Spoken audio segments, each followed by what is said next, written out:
आज पहली मर्तबा इस कराची से चलते हुए लाले मूसा लॉन्ग मार्च बचाओ पाकिस्तान पहुंचने पर मैं तमाम पीपीज के और यूनिवर्सिटीज के जिम्मेदारान को मुबारकबाद पेश करता हूं। उन्होंने कायदे मिल्लत इस्लामिया का खूबसूरत इस्तेमाल रखा और स्टेज बनाया। अभी कायदे मिल्लत इस्लामिया जलवागर होंगे तो फिर माहौल देखें।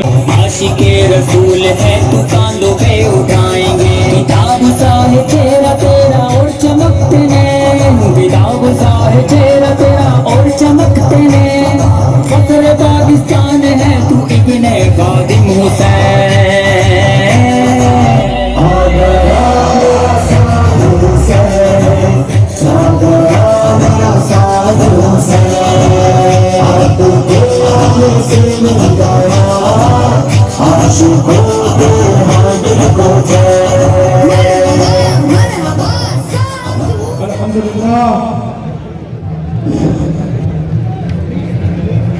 स्टेज से रास्ता दे, थोड़ा रास्ता दे यार।